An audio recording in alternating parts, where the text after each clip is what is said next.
Hello, you're listening to Beyond the Fourth Wall, an audio look at the visual arts in Denton, Texas, the home of happiness. My name is Damon Wadiko, I'm your host, and tonight I have an empty chair, no co-host. Mike is not here tonight, so no best dressed man in Denton, just the worst dressed man, I'm afraid. Our calendar of coming events, I'm flying solo tonight, so bear with me, folks.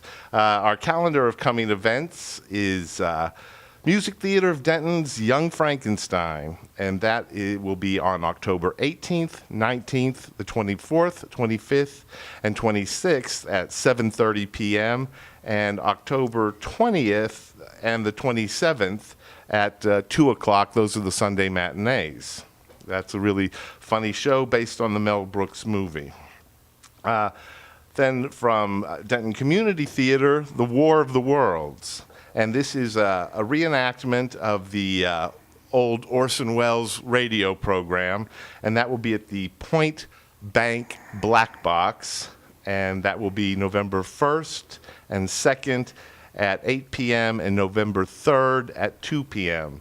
And that should be a lot of fun. It's a redoing of the radio show, and it will be done in the present, I believe, presented as though it were a live radio broadcast, sort of like this. And the tickets for that will be $15. And then DCT will have Urinetown in November, and we will be talking more about that as it gets a little bit closer. And also in November 21st, is Beaujolais and More. And this is the Campus Theater's one big fundraiser of the year. It's a great party, great food, great wine. There are door prizes, and that's at the Denton Civic Center. And that is $25 per person, well worth it, from 5:30 till 7:30 p.m. And again, tickets just went on sale for that today. It's usually a big party, a big sellout, so you'll want to get your tickets early. And you can call the theater box office, and we will also be talking about that more as it gets closer. Tonight, I'm very excited about tonight. My guest is Dennis Welch. He is one of my favorite actors here. I mean, we have a lot of great actors. Some I like more than others, and Dennis I definitely like more than some. So say hello, Dennis. Hey, Damon. How's it going? Great. What a fine evening it is. Well, I am really excited to have you here because you are kind of responsible for getting me back into the theater. Yeah, well, when I first met you, yes. Yes. I was directing Inherit the Wind. Mm-hmm. Yes. How long ago was that? What year did that show go up? You know, I don't know. I can't remember. It's been a while. It's been several years. And I had done two shows prior to that, a less than spectacular version of Harvey, which was my first show here, and then Streetcar Named Desire. And then there was like a 5-year gap when I didn't do anything, and I saw that there were going to be auditions for Inherit the Wind, and you were the director. And you cast me. And I'm glad I did. I am too. But I really got my bug for theater back doing that show. It was probably it was the biggest role I had up to that time. Well, that was great. That was a fun time. And I understand that show is kind of special to you, and you had been involved in previous productions. Yeah, that was actually the third production I'd been involved in. Mm-hmm. The first one, many years ago when DCT didn't have a home and we were doing shows in the Civic Center. And it was directed by Darryl Woolwine, one of our former managing directors. And I played the role of E.K. Hornbeck. And then we did it again after we had moved into the Campus Theater. And I played the role of Matthew Harrison Brady. I was terribly miscast. Not as miscast as I probably was in your version, but no. We'll let that go. I was old at the time. I just wasn't quite that old. I wasn't really old enough to play that role. That's interesting because I think I was too old to play the character you cast me in. So no, we're even. No, I don't think so. But also, your wife Kyla, she was your co-director for the version I was Yeah, involved with. that's correct. And you also And- had. My daughter was assistant stage manager. Right. Yes. But didn't you and weren't you and Kyla both involved in one of those previous productions? Yeah, well, shortly after I first met Kyla, I talked her into going down to the auditions for the show that we did in the Civic Center, and she got a small role as one of the townspeople. That was a long time ago. That was like in 1982, something like that. Well, that was the show, the one that we did where I met Julie. So, Right. Hi, sweetie. I hope you're listening. You better be listening. So, how long have you been involved with Denton Community Theater? Pretty much since it first began. I grew up in Denton, moved away a couple of times, not very far. But the first play I was ever in was at Texas Woman's University. I was about 13 years old, and I got a lead role in a children's play. And I just loved it. I thought it was an incredible experience, and I wanted to do more. And I guess it was about 1969 when DCT did their first show. It was Our Town, and it was really, the way I understand it, was a project to see if there was enough interest in Denton to get a community theater going. Oh. I remember it was part of the North Texas Fine Arts Festival, and they did it in the Civic Center. And I knew a couple of people in the show, and I was so excited at the prospect of Denton having its own theater. Sure. And then it was, it was very successful. So that was the beginning of DCT, and their next show was done in the old firehouse, which is our City Hall East or whatever. Is that what it's called? I think so. It's somehow a government building. It's just about a block from the square here. But our stage was right over where they parked the fire trucks. And the first show... Now, I'm guessing it was not being used as a firehouse. No, it was. Oh, it was? And the first few shows... if the fire engines would just go off right underneath the stage during a performance, and all the actors would have to pause and wait for it to get far enough away to continue. But one day, some of the firemen came up and was watching our rehearsal for something, and they just seemed really interested. And anyway, somebody talked them into waiting until they got a block away to turn on their sirens. Which helped a lot. But the first show I did with DCT was not long after it first formed. I was 16 years old, and it was called The Remarkable Mr. Pennypacker. It was a cute little comedy. Uh-huh. And I wish Mike Barrow was here tonight because... See, I met his brother when I was in the 7th grade, David Barrow, and we became very good friends. Uh-huh. So I spent a lot of time at the Barrows' house, and I met Mike, our current managing director, who was not here, when he was in the 5th grade. Wow. And he was in that first show that I was in. I have seen photos. Yeah, there were 6 members of the Barrow family. Actually, there were 5 Barrows. And Betty Ann Barrow's mother, I think her name was Betty too, Flagger. So there were 6 members of that family in that They're like show. The Barrymores of Denton.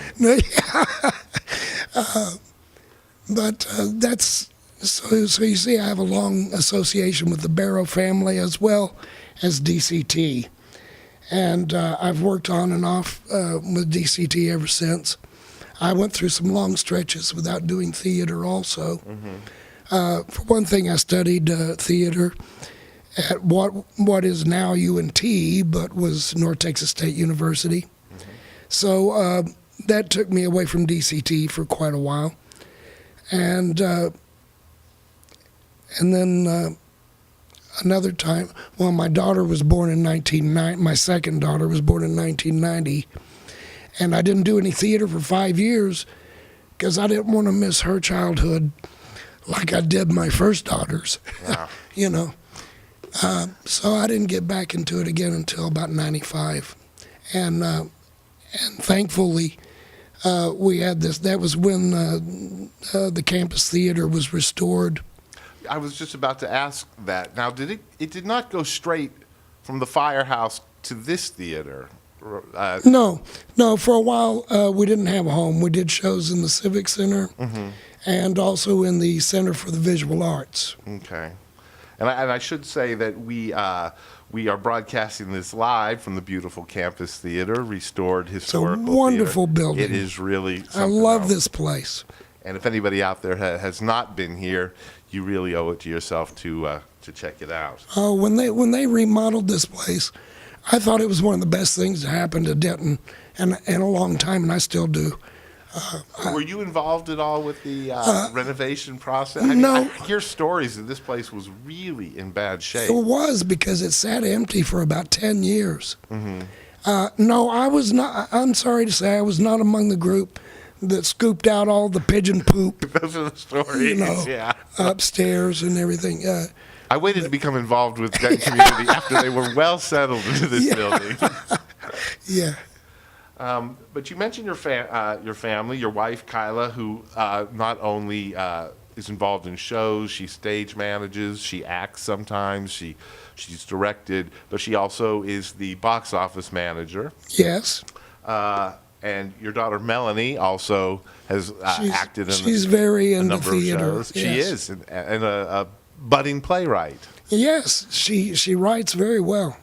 And I heard that you and her will be involved in a project together this summer, and I'd like to talk a little bit about that. Next August at our Black Theater, which is I'm very thankful that that DCT acquired that. And that's the Point Bank Black Box. Yes, thank you for the correction. Say that quickly. The Point Bank Black Box Theater. Yeah, I hate that. It's just such a tongue twister. It doesn't really roll off easily, does Point it? blank. No, Point Bank. Yes. Yeah. I submitted a proposal to the production board to do a show in there. And the entire program is called Twice Around the Park by Murray Shisgal, but it's actually 2 one-act plays. They're both comedies. The one that my daughter will be directing is called A Need for Brussels Sprouts. It's a great play. I read it. And the one that I'll be directing is called A Need for Less Expertise. Also a very funny play. And these are really cute comedies, I think. This playwright, Murray Shisgal, a lot of people aren't familiar with him. But even though he didn't write for Sid Caesar, I think of him as coming from that same school of comedy. Carl Reiner, Mel Brooks, Larry Gelbart, Woody Allen. Well, they have a real New York flavor to them. Oh, those yeah, plays. yeah. And Neil Simon, and his plays are very similar, I think, in style to those guys. And so you will be directing one of those, and your daughter will be directing the other one. Right. That's interesting. Have you worked with her like that before? Not in this capacity. We have worked together before, and we work well together. I think she pays attention to detail, and we communicate well with each other. So I'm really looking forward to it. It should be a lot of fun. Now, when I first met you, it was you were in the role of a director, and then I later, when I saw you in shows, wow, you're quite an actor. Well, thank you. And I was lucky enough to be I'm wearing my T-shirt from the show, yes. To Kill a Mockingbird, Yes. where you were Atticus Finch. and I was sort of the dark, bizarro. Yeah, you got the role that I wanted. I got to tell you, that was a fun role. Yeah, the bad guy usually is. I never got to play. That was the first time I got to play a bad guy, and it was really a bad guy. Yeah. But it was so much fun to work with you every night. Well, that's a classic. And, acting is my first love. I was going to ask which one you preferred, acting. Well, or directing. I'm not a very good director. And I would disagree. Well, I think I've gotten better. And I will continue to direct occasionally, but it's not really my passion. I'm always happy after I've done it, Yeah. but it's a lot of wringing of hands and headaches. Well, one thing I will say about you as a director, you are extremely calm under fire. I've never seen you lose your temper. I mean, you might be growing a tumor on the inside, but you are very calm on the outside. Yes. And I'm thinking specifically, I think you know what I'm thinking, 1776, where there was a lot of last-minute cast changes. Despite my cool exterior, You were. I was a mass of quivering jelly inside. But the show went off, and it was great. Oh, well, I was so proud of that show, too. I was, too. That was one of the most difficult things to mount that I've been involved with. So it turned out well, and I would have been glad to see it run for a couple more weekends. Well, I usually feel that way about most shows that I'm involved with, but I agree. That was a great show, and would have been great to do it a few more times.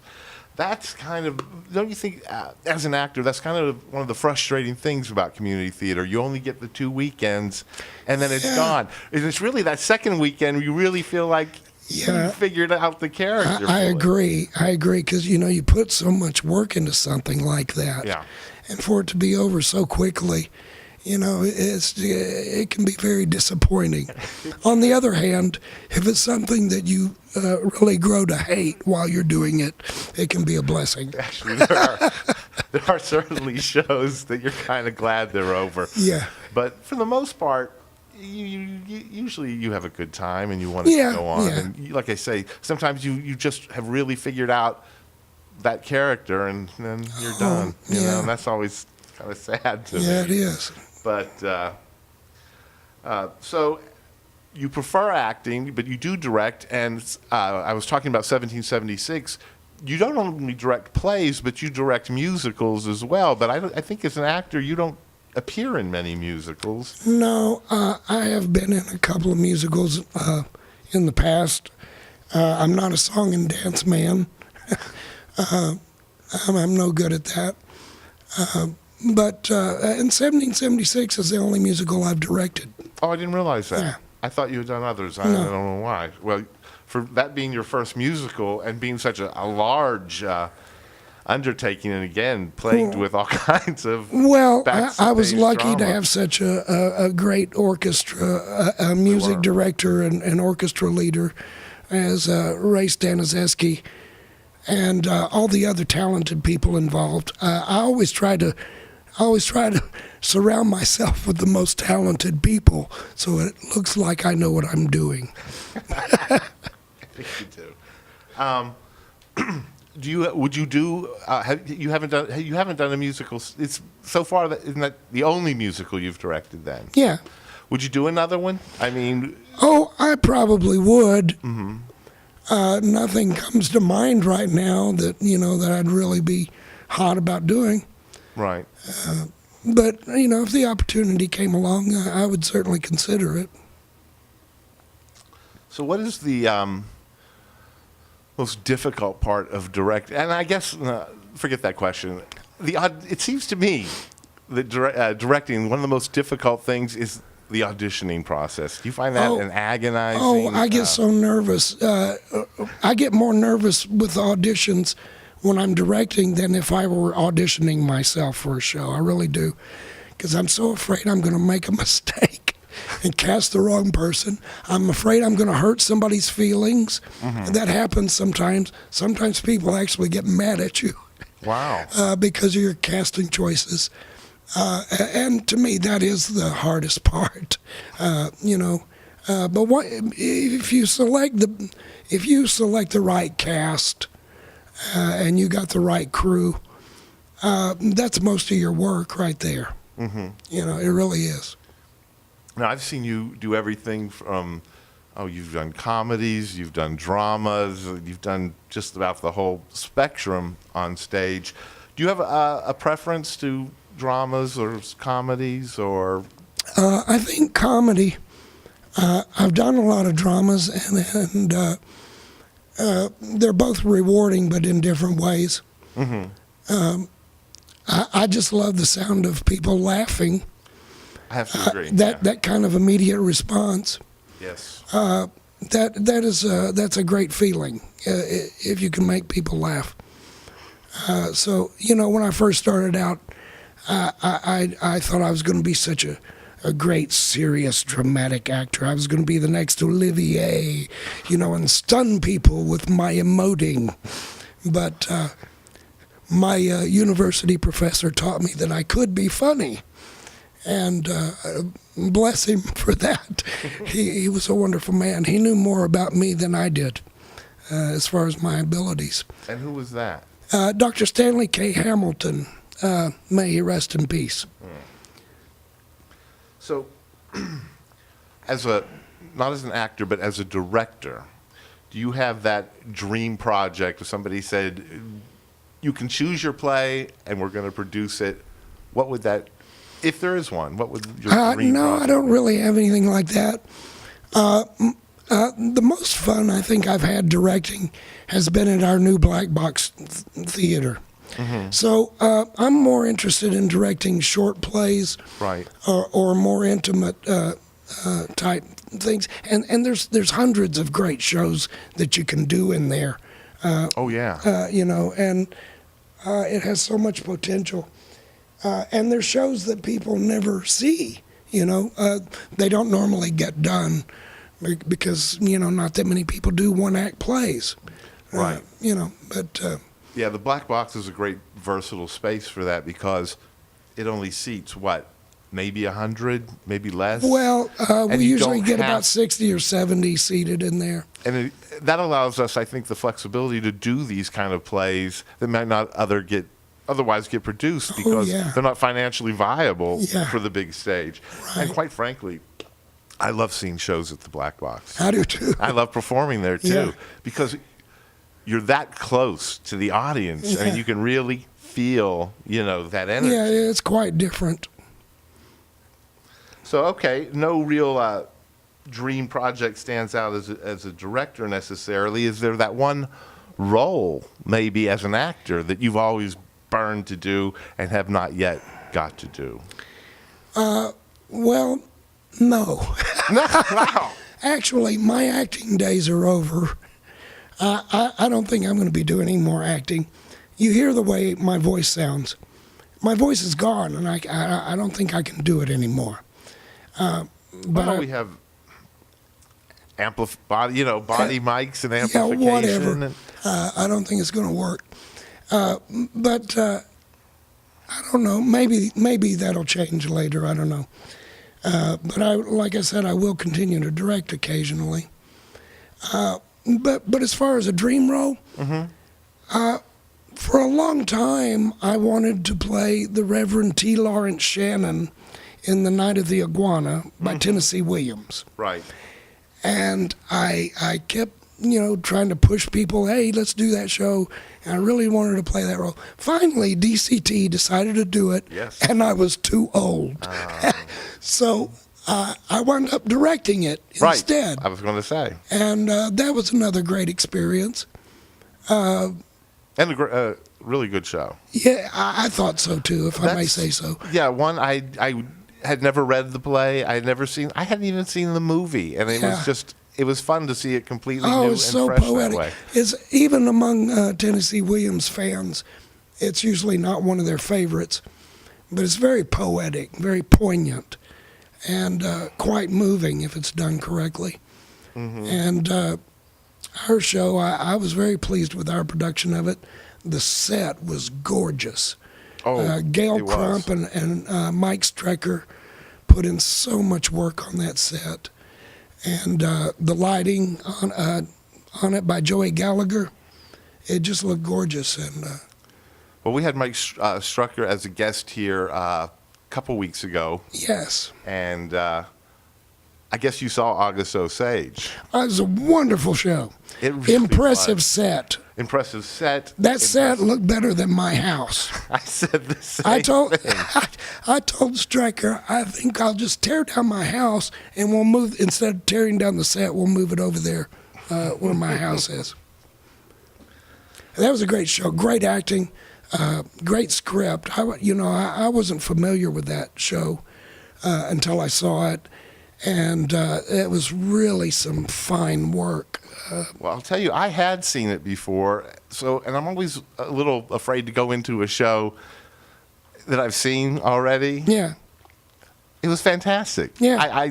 I was just as entertained as when I saw the national tour. I mean, everybody did a great job. Well, growing up in Denton and watching DCT be born, it has been amazing over the years to watch it grow and the incredible amount of talent that there is now. That just wasn't always the case when we were doing shows in the Firehouse Theater. But now there's really some strong competition in this town. I agree. Don't you think? Those days, like in the Firehouse, though, when it was just starting, weren't things a little more loose? Maybe not as much jealousy or cutthroatedness that maybe. Well, and that may be. We were a pretty tight knit group. Right. Everybody kind of started it all. Come on, kids, let's put on a show. Yeah. And I'm wondering if, from somebody who's been involved with it, like yourself, almost from the very beginning, if you feel maybe some of that's been lost, or we're even better now than we ever were before. I don't think that's been lost so much. Mm-hmm. We still have a close theater family here, I think. Oh, I do too. And it's just that it's just bigger. Right. That's Right. all. But yeah, Bigger but not unwieldy. and when I talk about the talent in this town, I'm not just talking about theatrical talent. You've got all the music, all the musicians here. There's so many graphic artists in Denton. The place is really a bustling arts center. I think so. I love that about Denton, about how that has developed. I think so too. I mean, I've been here since I guess I moved here in 1988, and it just gets bigger and bigger. And the art scene here just seems to get bigger and bigger. It's great. It really is. So, Dennis, thank you so much for joining us. Is it over? I'm afraid so, my friend. Oh my gosh. Oh, it goes by quick. No. It's the quickest half hour in radio.